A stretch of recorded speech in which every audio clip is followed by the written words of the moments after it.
빛나는 왕의 왕, 빛나는 왕의 왕, 영광의 주님, 온 땅 기뻐하라, 온 땅 기뻐하라. 광채의 옷 입고, 광채의 옷 입고,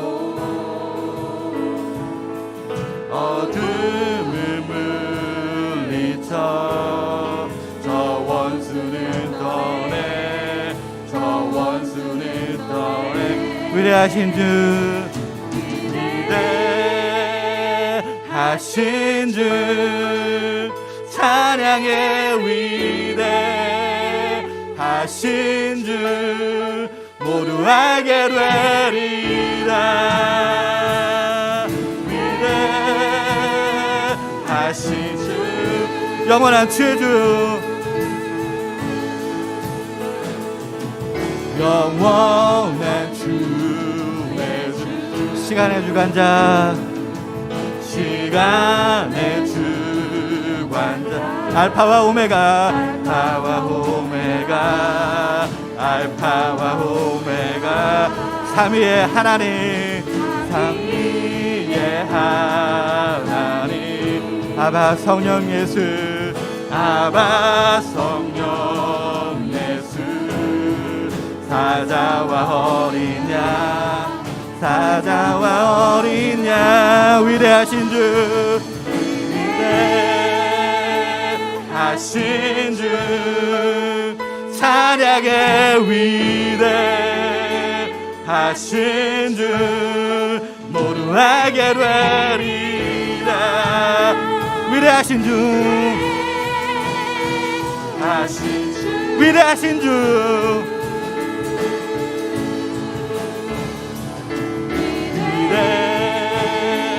위대하신 주, 찬양의 위대하신 주, 모두 알게 되리라.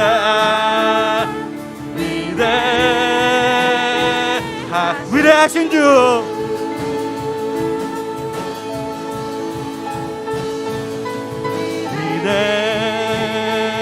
위대하신 주, 찬양의 위대하신 주, 모두 알게 되리라. 위대하신 주, 모든 이름에 뛰어난 이름, 모든 이름 위에 뛰어나신 이름, 다 찬양의 위대하신, 모든 이름 위에 뛰어나신 이름, 모든 이름 위에 뛰어나신 이름, 다 찬양의 위대하신 주, 위대하신 주,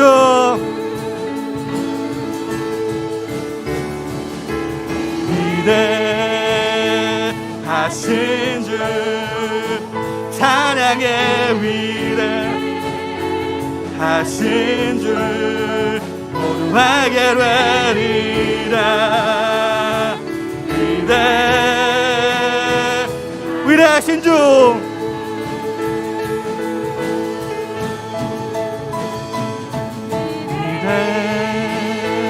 위대하신 주, 찬양의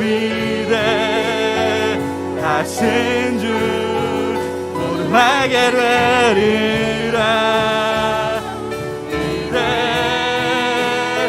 우리 목소리로 찬양드립니다. 위대하신 주,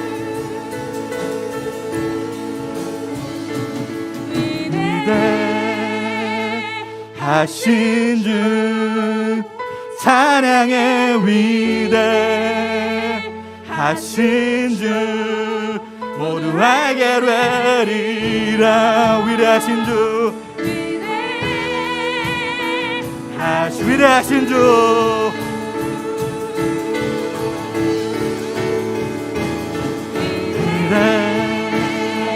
위대하신 주, 찬양의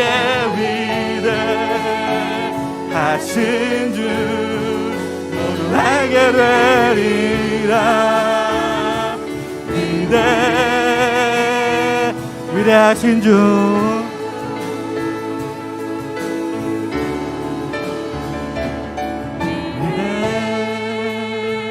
위대하신 주, 찬양의 위대하신 주, 모두 알게 되리라. 위대하신 주.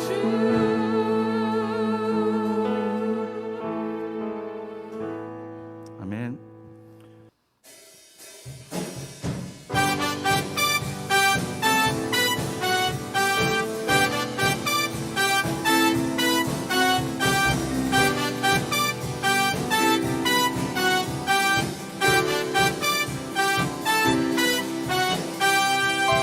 갈 길을 밝히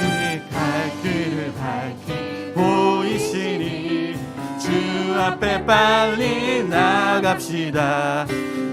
우리를 찾는 구주 예수, 우리 한 번 더 찬양합니다. 갈 길을 밝히 보이시니 주 앞에 빨리 나갑시다. 우리를 찾는 구주 예수, 고돌하시네 죄악 벗은 우리 영혼이 기뻐 뛰며 주를 보겠네. 하늘에 계신 주 예수님 영원히 우리를 오라 하시는 말, 우리를 오라 하시는 말, 기쁘게 듣고 순종하세. 속속히 나가세. 나가 죄악 벗은 우리 영혼은, 죄악 벗은 우리 영혼은 기뻐 뛰며 주를 보겠네. 하늘에 계신 주 예수님 영원히 주오늘 여기 계시오니 다 와서 주의 말씀 생각하니 참으리신 죄악 벗은 우리 영혼은, 죄악 벗은 우리 영혼은 기뻐 뛰며 주를 보겠네. 하늘에 계신 주 예수를 영원히 3절 주오늘 여기 계시오니 다 와서 주의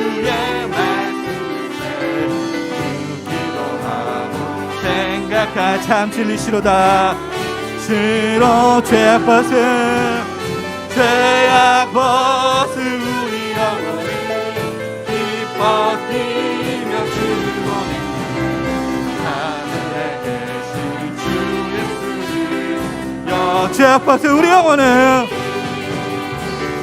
죄악 벗은 우리 영혼을 기뻐 뛰며 주를 보내.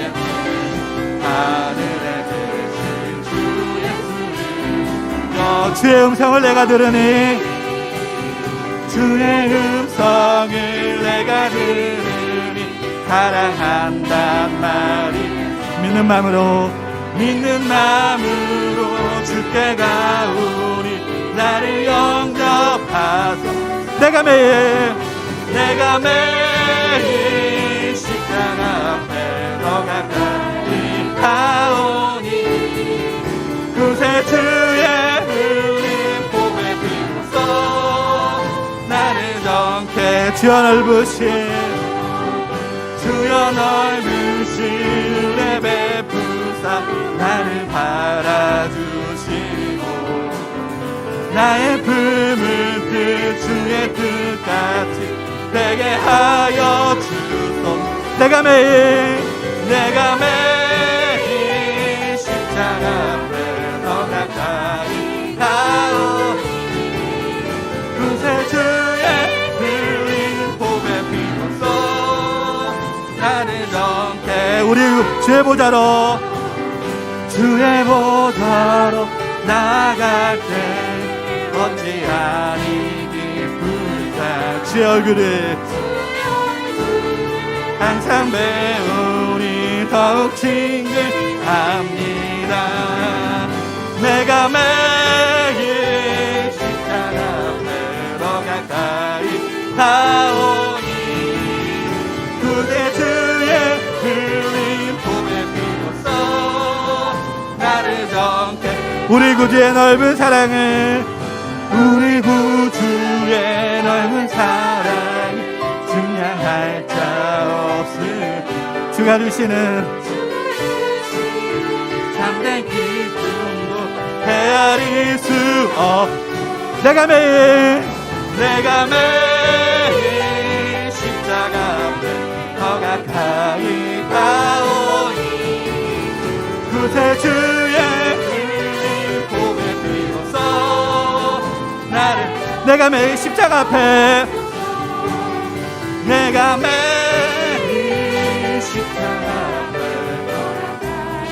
가오니 그새 주의 흘린 봄의 비로소 내가 매일 십자가 앞에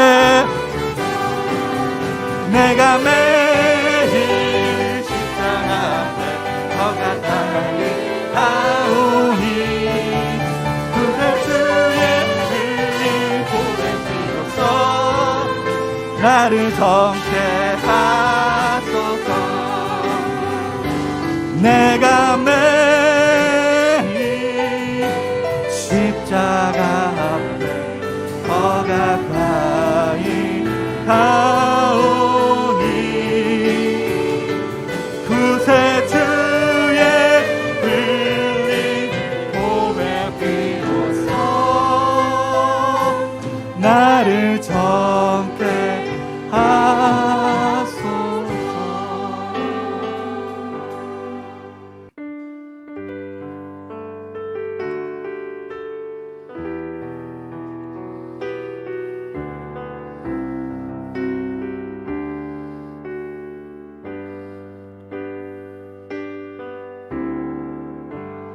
마음속에 어려움이 있을 때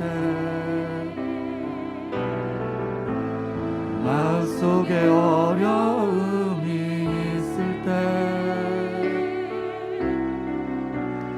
마음속에 어려움이 있을 때 주님 내게 먼저 오사 내 마음을 만지고 주님 앞에 나올 수 없을 때 주님 앞에 나올 수 없을 때 주님 앞에 나올 수 없을 때 주님 날 먼저 안으시네. 그럼에도 불구하고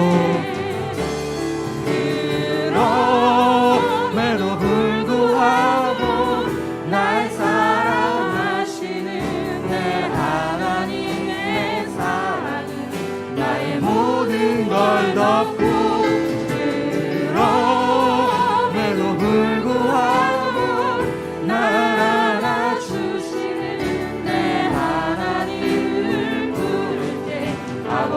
마음속에 어려움이 있을 때,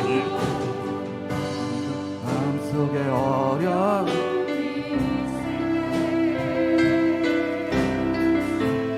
마음속에 어려움이 있을 때,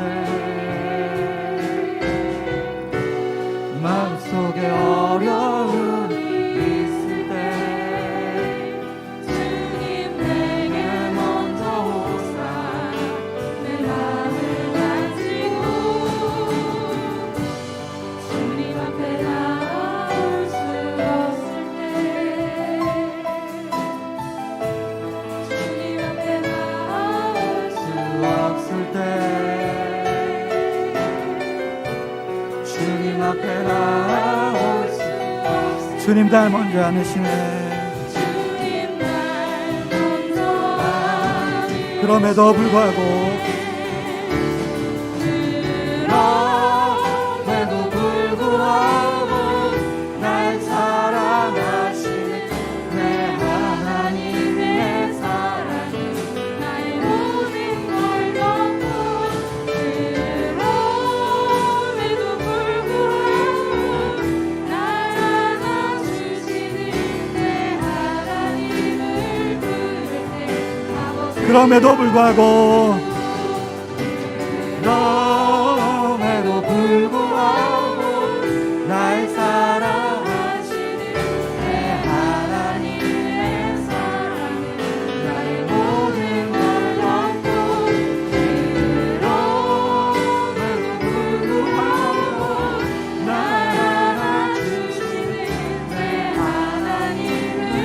내 하나님의 사랑이 나의 모든 걸 덮고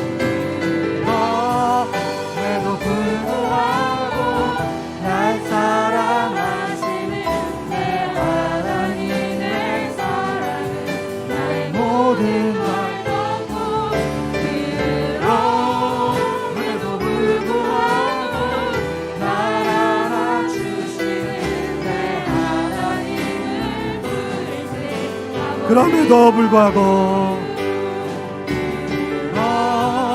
그럼에도 불구하고 날 사랑하시는 내 하나님의 사랑은 나의 모든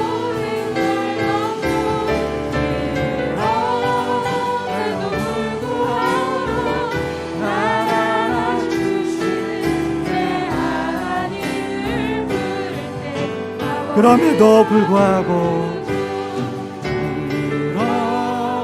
그럼에도 불구하고 날 사랑하시는 내 하나님의 사랑은 나의 모든 걸 덮고 그럼에도 불구하고 날 안아주시는 내 하나님을 아버지라 부르죠. 아버지라 부르죠. 우리 시간에 다 같이 기도하기 원합니다. 한 주간의 삶을 고백하면서 내가 예수님의 말씀을 들으며 그럼에도 불구하고 하나님 앞에 아버지라 불렀던 부분들이 있는지, 또 내 삶이 얼마나 하나님 앞에 나오길 원한지 그런 부분들 고백하면서 하나님께 저희들 기도하고 또 임천교회 모든 분들을 위해서 다 같이 통성으로 기도하도록 하겠습니다. 참 좋으신 하나님 감사합니다. 하나님 저희들 기도해주시고 인도해주셔서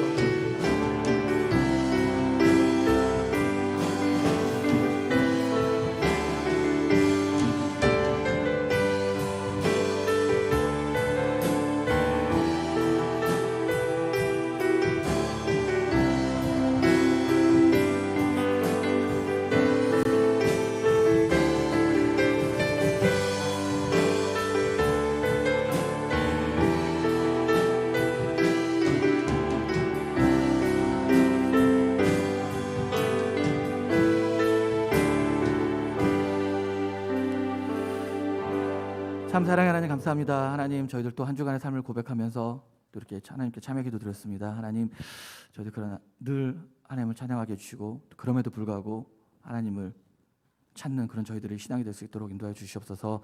오늘 예배도 하나님이 춤추시는 모습으로 드릴 수 있도록 인도해 주시 믿사오며 예수님의 이름으로 기도드렸습니다. 아멘. 다 같이 묵도하심으로 우리 어린이 주일 가정의 달 첫 번째 주 예배를 하나님께 드리겠습니다.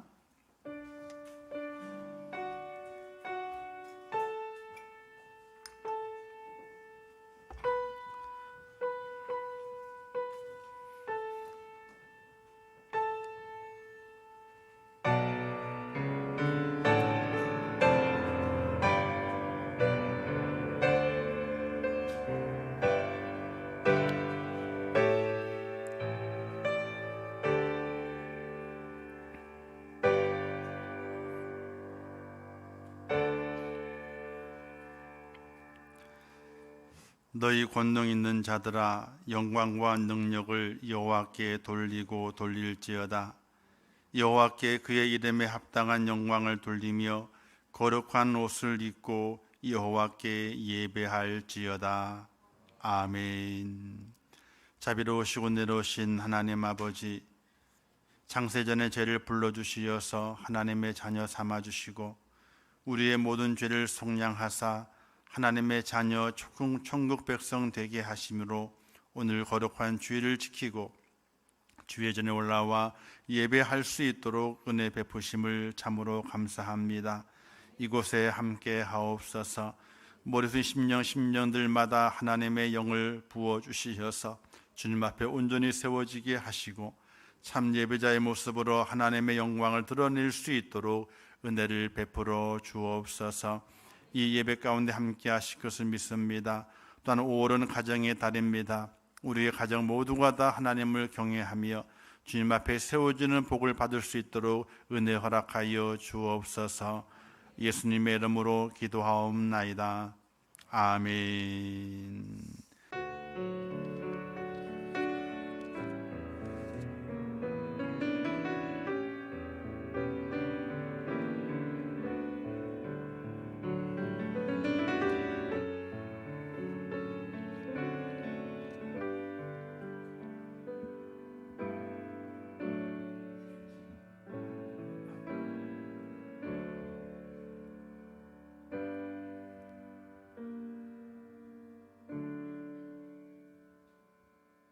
하나님의 말씀 봉독합니다. 그러므로 사람이 부모를 떠나 그의 아내와 합하여 그 둘이 한 육체가 될지니 이 비밀이 크도다. 나는 그리스도와 교회에 대하여 말하노라. 그러나 너희도 각각 자기의 아내 사랑하기를 자신같이 하고 아내도 자기 남편을 존경하라. 아멘. 우리 시간에는 정연채 정문의 부부 나와서 하나님께 찬양을 돌리겠습니다.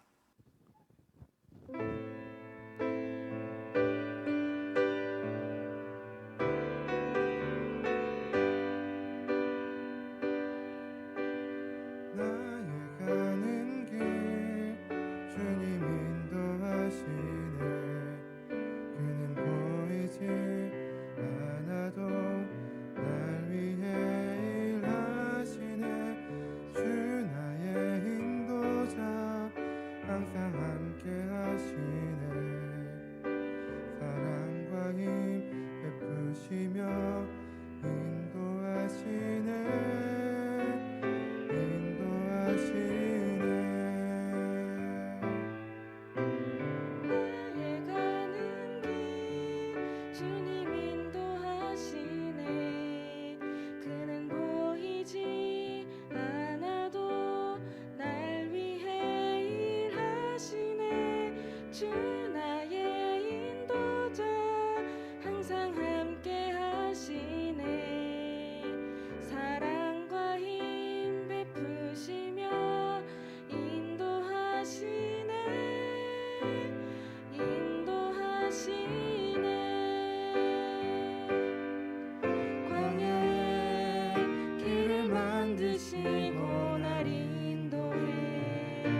아멘.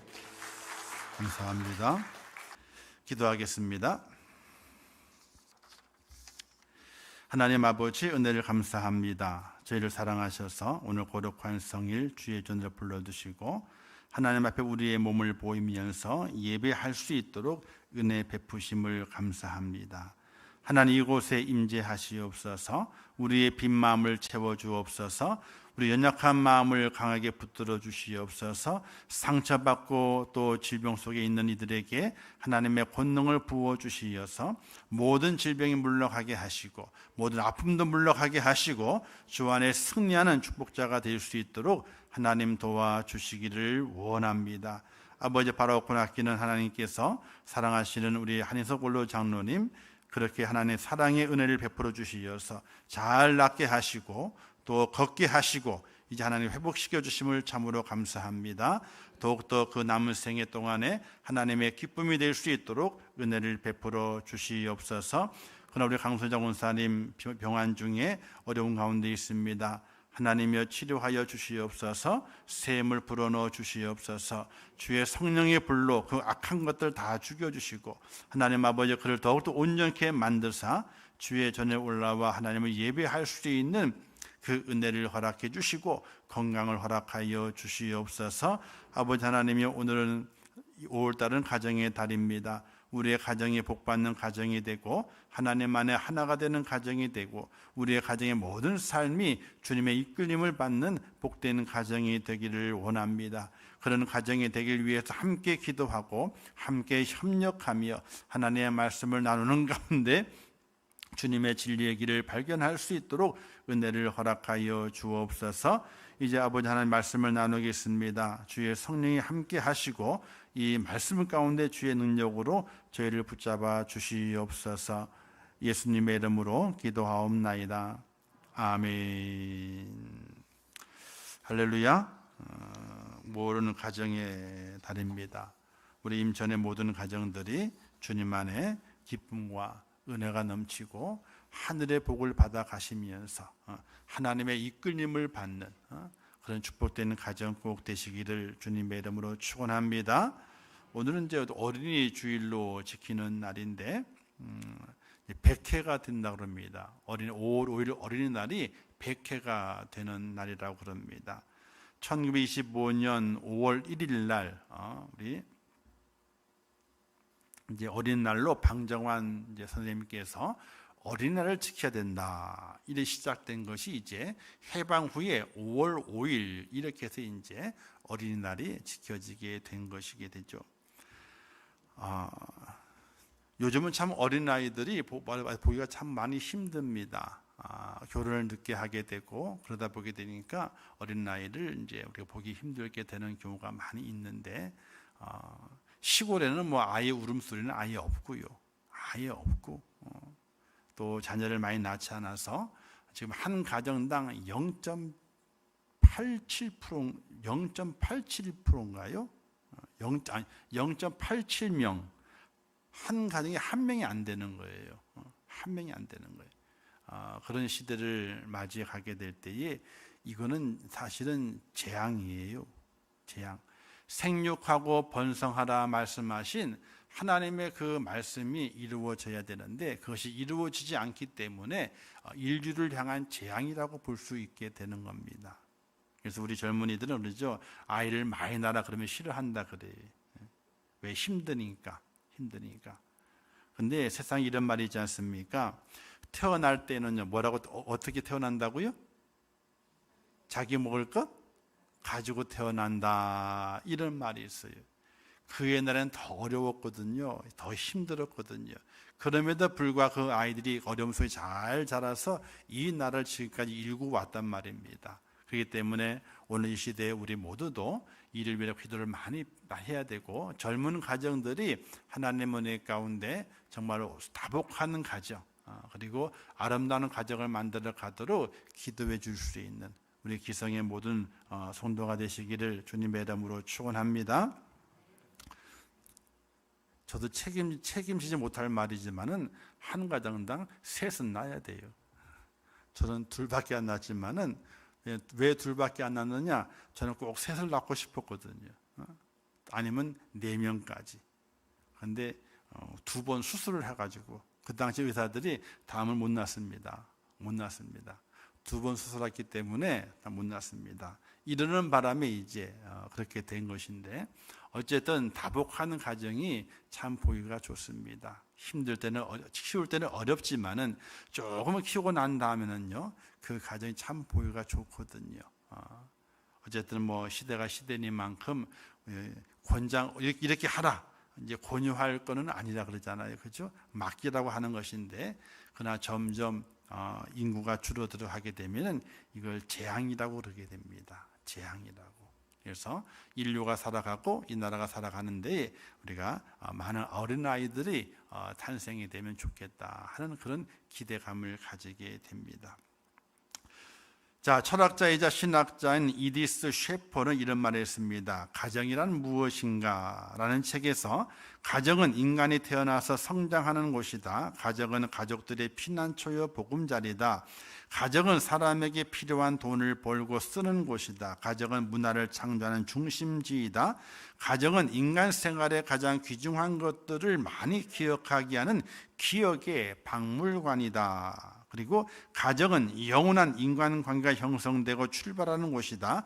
마지막으로 가정은 신앙의 출발지이며 완성지라. 이렇게 이제 가정에 대해서 정의했습니다. 다 옳은 말이죠. 사람들은 가정의 목적을 뭐라고 말하게 되냐면요, 행복이라고 말합니다. 틀린 말은 아니죠. 행복하기 위해서 결혼하고 행복하기 위해 자녀를 낳으며 행복하기 위해 일을 하고 살아갑니다. 그런데 가정의 목적이 행복이라면요, 남편의 행복이 다릅니다.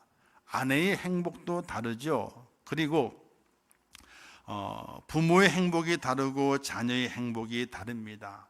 그래서 행복이 목적이 되게 되면 그 집에서 가장 센 사람이 행복한 거예요. 가장 힘이 센 사람이 행복한 겁니다. 그리고 힘이 없는 사람은요, 왠지 모르게 그 안에서 행복을 찾기보다는요, 왜 나는 불행한가, 왜 나는 힘이 드는가, 이런 마음을 가진다고 말하게 됩니다. 성경에서 그렇게 행복하지 않은 가정을 꼽으라면요, 라반의 가정을 꼽을 수 있게 됩니다. 라반은 야곱의 외삼촌이죠. 라반의 집에서 행복한 사람은 라반뿐이었을 겁니다. 라반에게 당신은 행복합니까? 라고 물어보면 당연히 행복하다고 말할 겁니다. 그러나 다른 식구들에게 당신 남편이, 당신의 아버지가 행복하다고 하는데 당신은 어떻습니까? 당신은 행복합니까? 이렇게 묻게 되면은 행복하다고 말하지 않을 겁니다. 왜냐하면 라반은 자기가 하고 싶은 대로 다 하고 살았습니다. 가정 상담에 나오는 프로를 가만히 살펴보게 되면요, 이 남편은 정말 행복하다고 말합니다. 그런데 아내나 자녀들은요, 인터뷰에서 그렇게 행복하지 않다고 고개를 살래살래 흔드는 그런 모습을 볼 수 있습니다. 라반은 첫째 딸 레아를 자기 욕심 때문에 사랑하지도 않고 사랑받지도 않는 남자에게 시집을 보냈습니다. 그냥 가만히 두면은 둘째 딸 라헬이 야곱의 사랑을 독차지할 텐데 괜히 중간에 자기 욕심으로 언니를 끼워 넣어서 라헬이 사랑도 독차지하지 못하게 만들고 남편 사랑을 기다리면서 언니와 싸우면서 살게 만든 것을 볼 수 있게 됩니다. 야곱이 열심히 일했잖아요. 7년만 일하면은 누굴 주겠다고? 라헬을 주겠다고. 열심히 일했는데 누굴 줬어요? 레아를 줬어요. 레아는 야곱이 사랑한 여인이 아니었습니다. 야곱이 진짜 사랑한 여인은 라헬이었거든요. 7년이 하루같이 후딱 지나가 버리고 말았어요. 왜? 사랑할 여인을 내가 맞이할 그 기대감에 부풀어 가지고. 근데 라반의 욕심 때문에 야곱이 사랑하지도 않고 또 레아도 야곱을 그렇게 사랑하지 않은 것 같아요. 왜? 동생이 사랑하는 남자였기 때문에 사랑을 안 했을 겁니다. 근데 그 지역의 풍습이라고 그래서 레아를 먼저 집어넣어서 시집가게 만들었습니다. 그 다음에 라헬을 주었지만은 이 둘은 날마다 야곱의 사랑을 쟁취하기 위해서 밤낮 싸우는 이 자매가 된 것을 볼 수 있게 됩니다. 결국 어떻게 싸웁니까? 자식을 낳아야 된다, 이런 것 때문에 자기의 몸종, 여종까지 남편에게 들여보내면서까지 사랑을 쟁취하려고 그렇게 싸웠던 그 자매의 모습을 바라보게 될 때에 행복한 가정이다, 그렇게 말할 수는 없을 겁니다.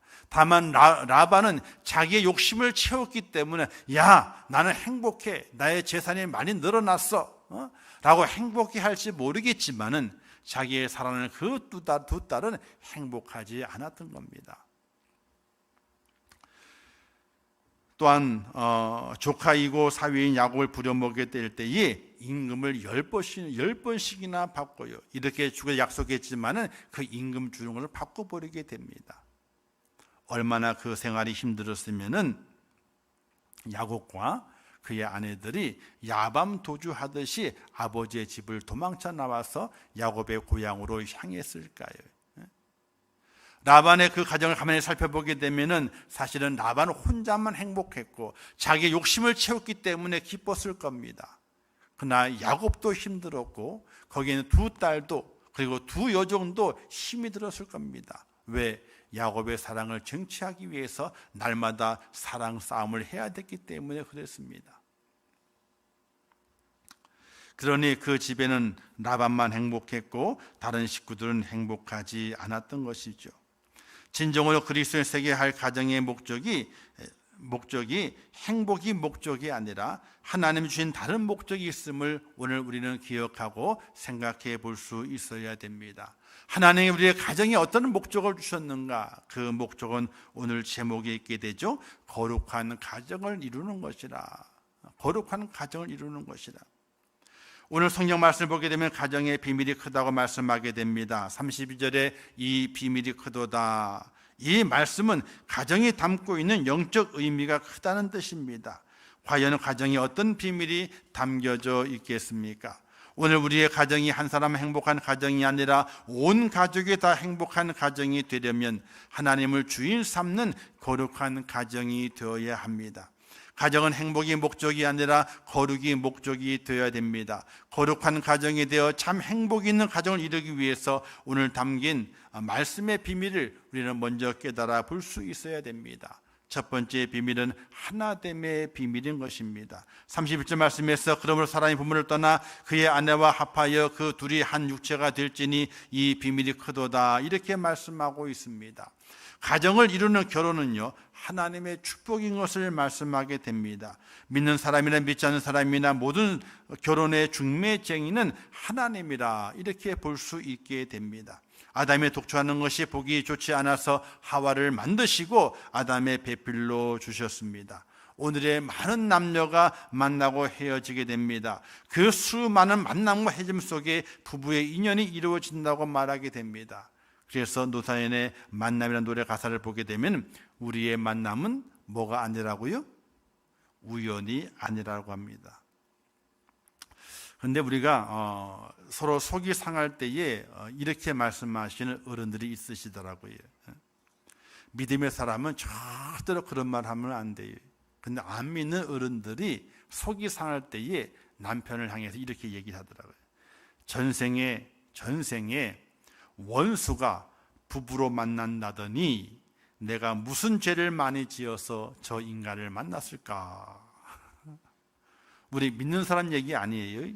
믿는 사람은 전생도 없어요. 그죠? 없는 거예요. 그러나 안 믿는 분들이 속이 얼마나 상했으면은 전생에 원수가 부부를 만난다 그러게 되는데 내가 무슨 죄를 많이 지어서 무슨 죄가 많아가지고 저 인간을 만났을까?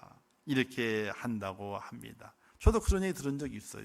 뭐 드라마에서 대사감 들은 적도 있고 또 이게 어른들 싸우게 될 때에 이 한탄하면서 직접 얘기는 하지 않지만은 옆에 다른 이웃들에게 한탄하면서 내가 무슨 죄가 많아가지고 저 인간을 만났을까, 이런 이야기를 하는 것을 듣곤 합니다.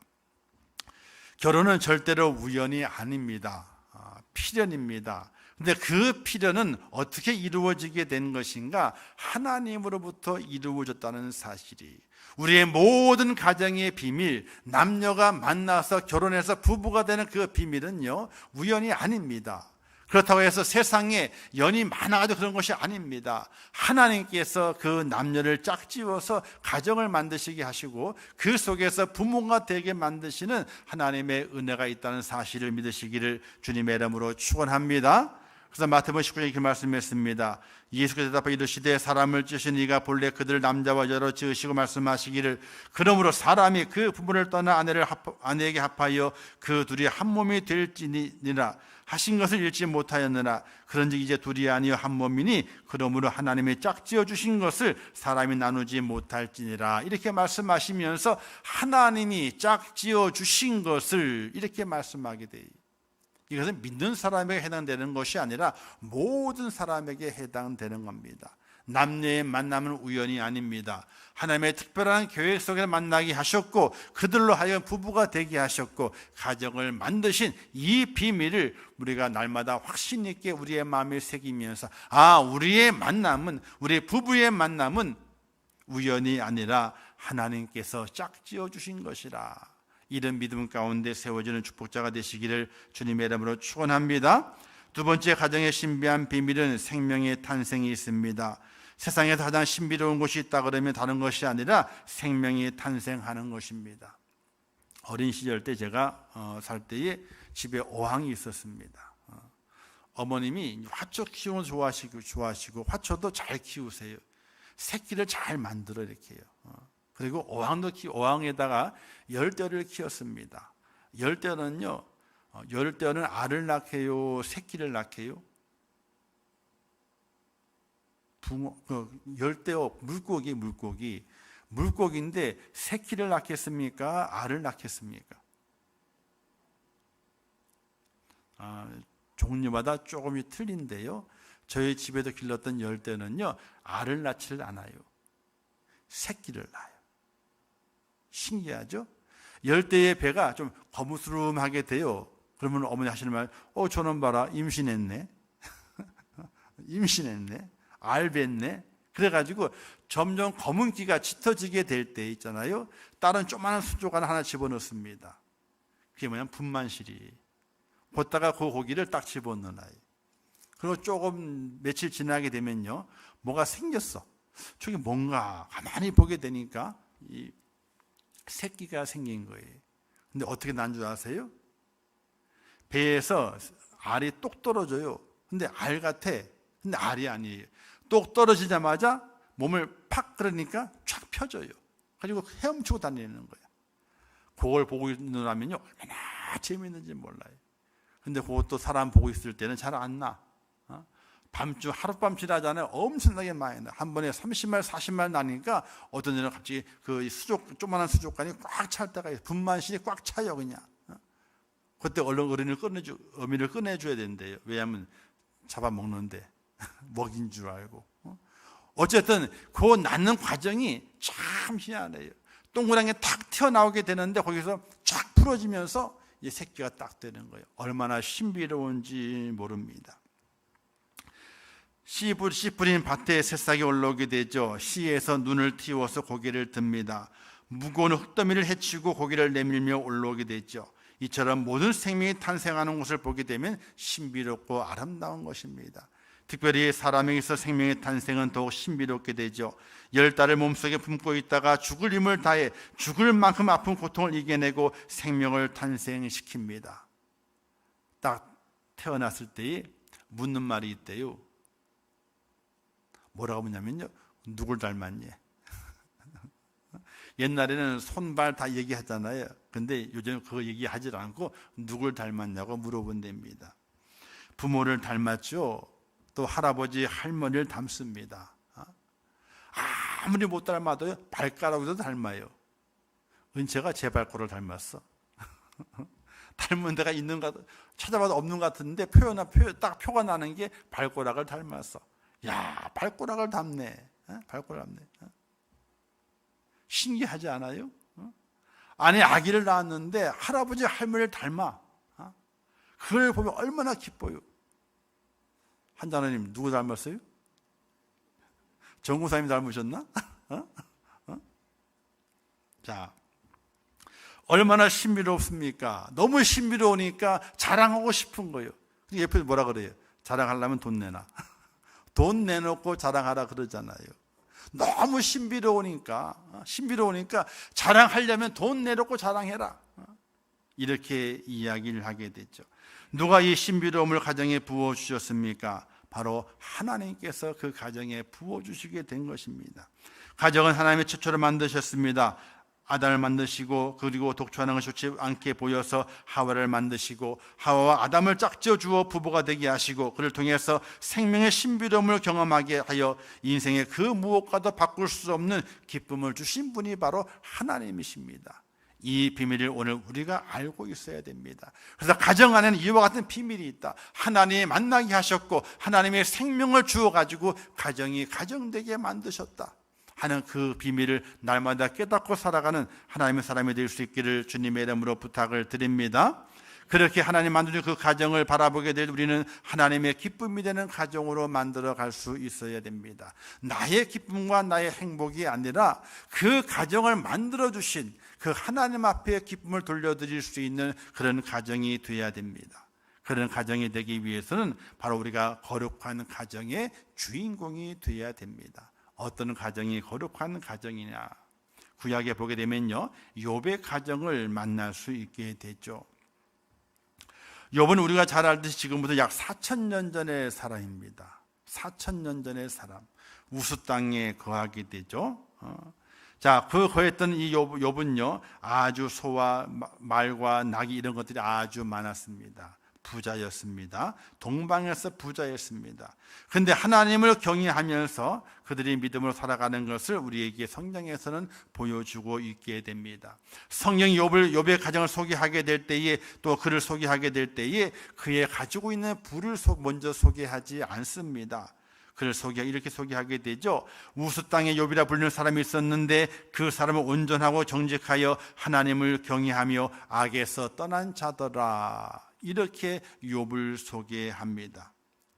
그리고 또 욥이 얼마나 경건했고 얼마나 바른 믿음의 삶을 살았던가를 말씀하게 될 때에 1장 5절 말씀하시기를 그들이 차례대로 잔치를 끝내면 욥이 그들을 불러다가 성결하게 하되 아침에 일어나서 그들의 명수대로 번제를 드렸으니 이는 욥이 말하기를 혹시 내 아들들이 죄를 범하여 마음으로 하나님 욕되게 하였을까 합니다. 욥의 행위가 항상 이러하였더라. 이렇게 말씀하고 있습니다.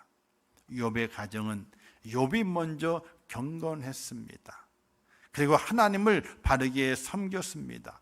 그리고 욥은 그 가정에서 자기의 그 경건함을 가지고 자녀들도 경건하게 만들기 위해서 애를 쓴 것을 보게 됩니다. 각자마다 잔치를 벌립니다. 혹시 그 잔치를 벌린 그들이 죄를 지었을까 봐 그들을 불러다가 성결하게 했습니다. 너 하나님 앞에 성결하게 제사를 드려라. 성결하게 만들었습니다. 그리고 그들이 부주 중에 죄를 범하였을까 봐 날마다 마음 졸이면서 하나님 앞에 그 부모인 그가 명수대로 하나님께 번제도 드렸습니다. 그런데 그런 생활을 잠깐 한 것이 아니라 욥의 행위가 항상 이러하였더라. 이렇게 말씀하고 있습니다. 욥의 신앙의 모습이 참으로 아름답죠. 그 자신도 경건할 뿐만 아니라 그 자녀들의 경건을 위해서 무진장 애를 쓴 것을 볼 수 있게 됩니다.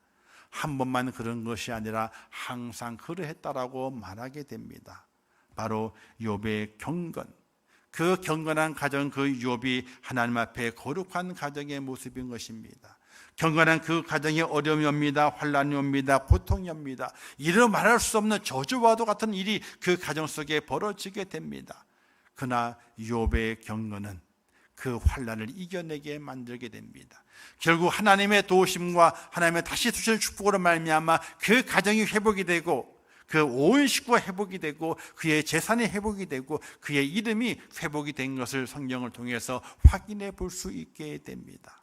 바로 거룩한 가정, 하나님을 경외하는 경건한 가정이 되었을 때에 하나님의 그 가정을 책임지시고 끝까지 인도하시며 붙들어 세워주시게 되는데 오늘 우리 임천교회의 모든 가정들이 거룩한 가정이 되어서 하나님을 경외하며 정말 경건의 의를 행함을 통해서 하나님의 축복하심을 영원토록 받게 되는 그런 가정을 세워질 수 있기를 주님의 이름으로 축원합니다. 두 번째는 신약에서 고넬료의 가정을 만날 수 있게 됩니다. 사도행전 10장 2절만 이렇게 말씀하게 되죠. 그가 경건하여 온 지방과 더불어 하나님을 경외하며 백성을 많이 구제하고 하나님께 항상 기도하더니 이렇게 말씀하고 있습니다. 고넬료는요, 이방인입니다. 그리고 군인입니다. 그런 그가 하나님을 잘 섬기고 그 하나님 앞에서 경건했다 이렇게 말하게 됩니다. 근데 경건한 것뿐만 아니라 경건을 실천하는 사람이었습니다. 즉 하나님을 경외하면서 백성을 많이 구제하고 그리고 항상 기도하더니 그냥 하나님을 믿고 내가 경건하게 살아야지 이런 마음만 있는 것이 아니라 항상 기도하는 사람이었고 하나님의 그 경건을 가지고 그 몸으로 드러내는 행동으로 옮기는 그런 하나님의 사람이었다는 것을 성경은 증거하게 됩니다. 그런데 자신만 그런 것이 아니라 온 집안과 더불어 그렇게 말씀하고 있어요. 이게 중요한 겁니다. 나만 경건하게 살고 나만 거룩하게 살고 나만 좋은 일 하면 사는 것이 아니라 온 집안이 그렇게 하였다라고 말하게 됩니다. 온 집안과 더불어서 하나님을 경외하며 백성을 많이 구제하고 하나님께 항상 기도하더니 고넬료 그 혼자만 그렇게 한 것이 아니라 그를 통해서 그 온 가족이 경건하고 온 가족이 경건의 행함을 이루는 일에 앞장서 가서 초대교회 때에 칭찬받는 고넬료 가정이 된 것을 성경이 증거하고 있게 되는 것입니다. 오늘 현대의 가정의 위기는요, 어디서 오게 됩니까? 가족이요, 하나가 되지 못할 때에 위기가 옵니다. 복된 가정은 온 집안과 더불어서 하나님을 경외하는 가정입니다. 하나님을 경외하는 가정이 은혜의 가정으로 세워지게 됩니다. 자녀가 부모에게 하는 가장 큰 효도가 무엇이겠습니까? 부모가 자녀에게 주는 가장 큰 사랑이 무엇이겠습니까? 어떤 부모님은 그러더라고요. 내가 먹여주고 내가 재워주고 입혀주고 했는데 너 내 말 안 들어? 이렇게 말하시는 부모님도 계시대요.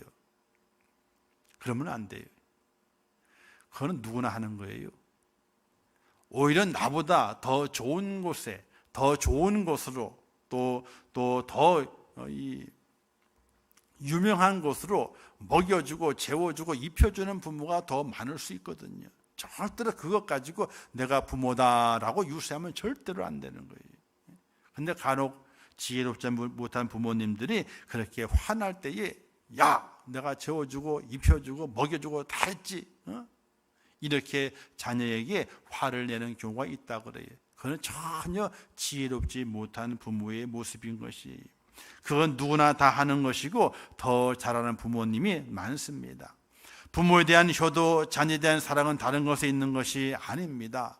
하나님을 얼마나 잘 경외하는가를 보여주고 그들에게 권면하고 그 길로 인도해 주는 것이 바로 부모에 대한 효도가 되고 자녀에 대한 사랑의 모습이 된다는 사실이에요. 고넬료 가정은 경건을 실천하며 온 식구가 하나가 됩니다. 아버지의 경건이 참되니 온 식구들이 따라오지 않을 수 없었던 것입니다. 고넬료 가정은 기도하는 가정입니다. 사랑을 실천하는 가정이었기 때문에 구제를 많이 했다고 했습니다. 그리고 고넬료 가정의 특징이 또 한 가지가 있습니다. 그 가정은 복음을 전하는 가정이었다라는 것입니다. 고넬료가 환상을 보고 베드로를 청하게 되죠. 근데 그 베드로를 그 청한 자리에 자기의 가족 식구만 모여 있는 것이 아니었습니다. 사도행전 10장 24절 말씀에서 이튿날 가이사랴에 들어가니 고넬료가 그의 친척과 가까운 친구들을 모아 기다리더니 라는 말씀이 기록되어 있습니다. 고넬료의 가정은 그냥 경건한 가정이 아니었어요. 고넬료의 가정은 그냥 기도하는 가정, 그냥 구제하는 그런 가정이 아니었습니다. 자신들의 은혜 받고 축복받고 사랑받는 그 하나님의 그 복음, 예수 그래서 그 복음을 어떻게든지 다른 사람에게 전하려고 했던, 복음을 전하는 가정이었다, 이렇게 보게 되는 것입니다. 환상 중에 이제 베드로를 청하게 되지 않습니까? 베드로가 가이사랴에 도착했을 즈음에 고넬료가 온 식구들을 불러 모읍니다. 그리고 자기의 친척도 불러 모읍니다. 그리고 가까운 자기의 친구들도 불러 모읍니다. 그리고 고넬료 청에서 하나님의 복음의 말씀을 듣게 합니다.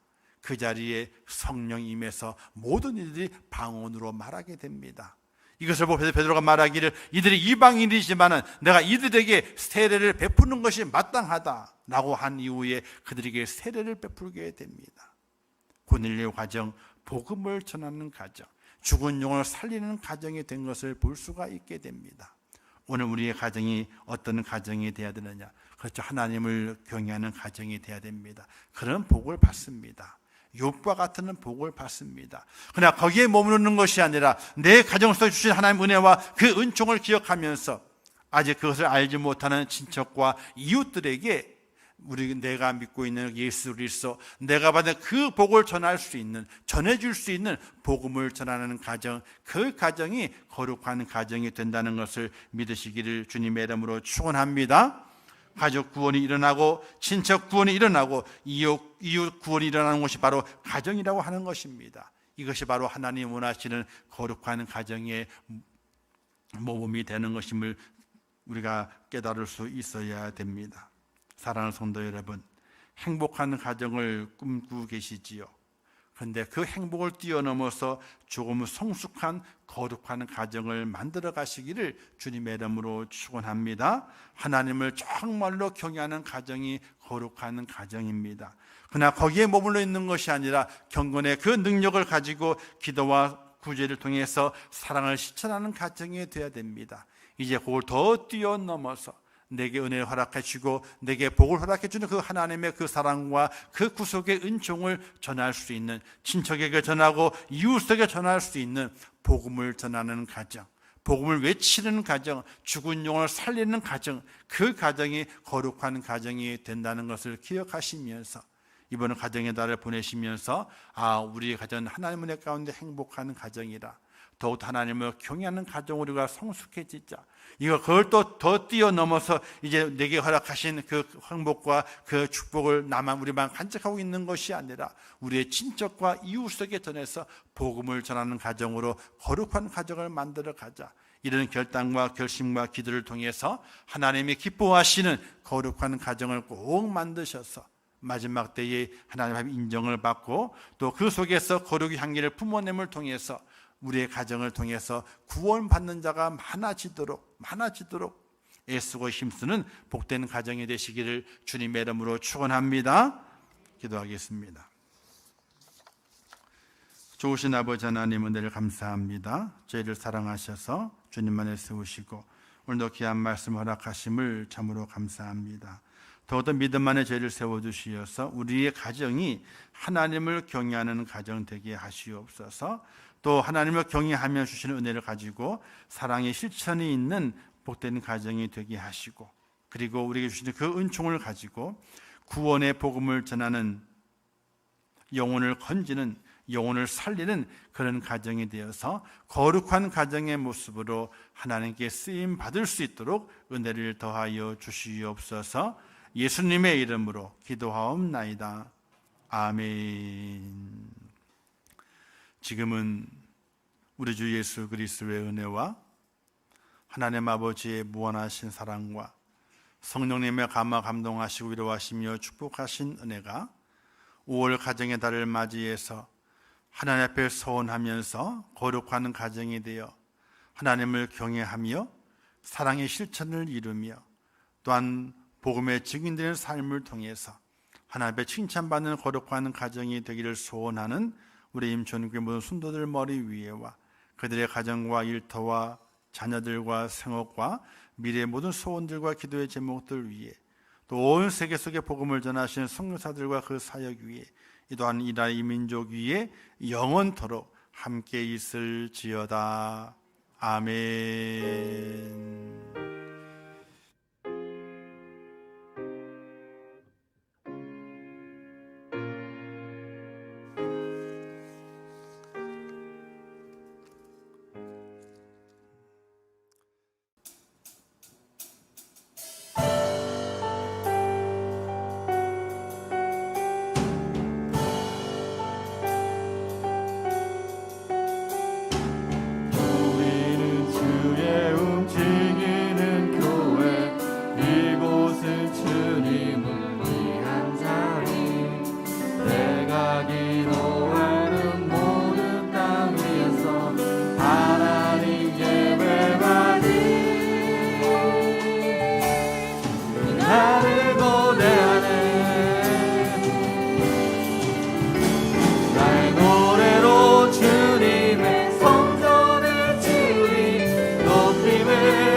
맞추라 그 발 아래 입 맞추라 영원한 통치자 주 예수 그리스도 그는 위대하신 왕